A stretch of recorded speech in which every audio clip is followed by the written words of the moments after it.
கொழும்பு பிரதான வீதிக்கு அருகில் உள்ள இரண்டாம் குறுக்கு தெருவில் முறையான வடிகாலமைப்பு வசதிகளின்மையால் அசௌகரியங்களை எதிர்நோக்குவதாக மக்கள் குற்றம் சாட்டுகின்றனர்.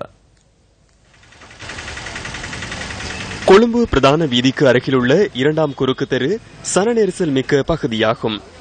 கொழும்பு மாநகர சபையினால் பராமரிக்கப்பட வேண்டிய இரண்டாம் குறுக்கு தெரு இவ்வாறு காட்சியளிக்கின்றது. முறையான வடிகாலமைப்பு இன்மையால் சிறிய மதகொன்றிலிருந்து கழிவுநீர் வெளியேறுவதை அவதானிக்க முடிகின்றது. இதன் காரணமாக துர்நாற்றம் வீசுவதாகவும் நடைபாதை வியாபாரிகள் மற்றும் பாதசாரிகள் பல்வேறு அசௌகரியங்களை எதிர்நோக்குவதாகவும் மக்கள் தெரிவிக்கின்றனர். பெட்டாவிலே கொழும்பிலேயே ஒரு வியாபார தளமான ஒரு இடம். அதில் தான் மக்கள் நாளைக்கு ஒரு ஆயிரக்கணக்கான மக்கள் இதை கடந்து கொண்டு போய்கொண்டு இருக்கிறார்கள். இங்கே தான் சகல அரசியல்வாதிகளும் இருக்கிறாங்க, சகல ஃபெசிலிட்டிஸும் இருக்குது.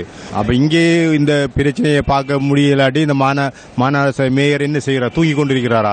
எங்களுக்கு கடைக்கு அந்த கடையில் ஆக சாப்பிட சரி வராங்க. இல்லை இதை அறிவிக்க யாரும் இதுக்கு ஒரு பெரிய ஒரு இது எடுக்கிறமா இல்லை.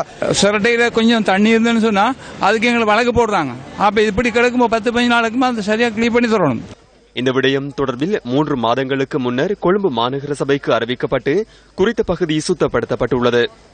எனினும் கழிவுநீர் வெளியேறுவதை தடுப்பதற்கு நிரந்தர நடவடிக்கை எடுக்கப்படவில்லை என மக்கள் குற்றம் சாட்டுகின்றனர். இப்படி தொடர்ந்து நடந்துட்டே இருக்குது. எத்தனையோ மாசமா இப்படி வந்து முந்தி நடந்து இப்படி ஆகி முனிசிபலால வந்து செஞ்சுட்டு அரைக்குறையா செஞ்சுட்டு போறாங்க. இப்ப எத்தனையோ மந்திரிமார்ட்ட சொல்லி ஒன்னு நடக்க போற இல்ல. எல்லாம் நாத்தத்தோட தான் பள்ளிக்கு அங்க கார் சாரணத்தோட மிரிச்சிட்டு போறாங்க.